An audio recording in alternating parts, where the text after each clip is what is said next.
ଜଣେ ଅତର ବେପାରୀ ଲକ୍ଷ୍ମୀପୁର ଗ୍ରାମକୁ ଅତର ବିକ୍ରି କରିବାକୁ ଯାଇଥିଲା। ସେ ବାଟରେ ଗୋଟେ ପଡ଼ିଆ ଦେଖିଲା। ସେହି ପଡ଼ିଆରେ କେତେକ ପିଲା କ୍ରିକେଟ ଖେଳୁଥିଲେ।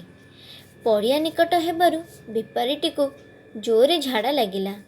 ସେ ତା'ର ଅତର ଟୋକିଟିକୁ ପିଲାଙ୍କ ନିକଟରେ ରଖିଦେଇ ଝାଡ଼ା ଚାଲିଗଲା। ସେଠାରେ ଥିବା ପିଲାମାନେ ଅତର ଆଣି ନିଜ ନିଜ ଦେହରେ ବୋଳି ହୋଇଗଲେ ଓ କିଛି ଅତର ନିଜ ସହିତ ନିଜ ଘରକୁ ନେଇ ପଳେଇଲେ।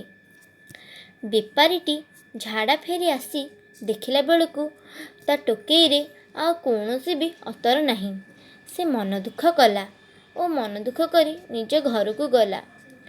ସେ ମନେ ମନେ ସ୍ଥିର କଲା କି ସେ ପିଲାମାନଙ୍କୁ କିଛି ଶିକ୍ଷା ଦେବ।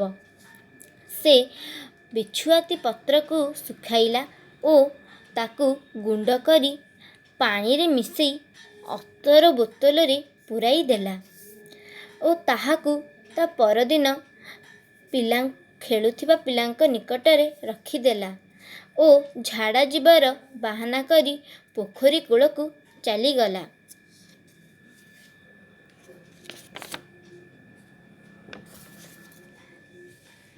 ପିଲେମାନେ ଅତର ବୋତଲରେ ଥିବା ବିଛୁଆତି ପାଣିକୁ ଦେହରେ ଲଗାଇ ଦେବା ମାତ୍ରେ ତାଙ୍କ ଦେହ ହାତ କୁଣ୍ଡେଇ ହେଲା।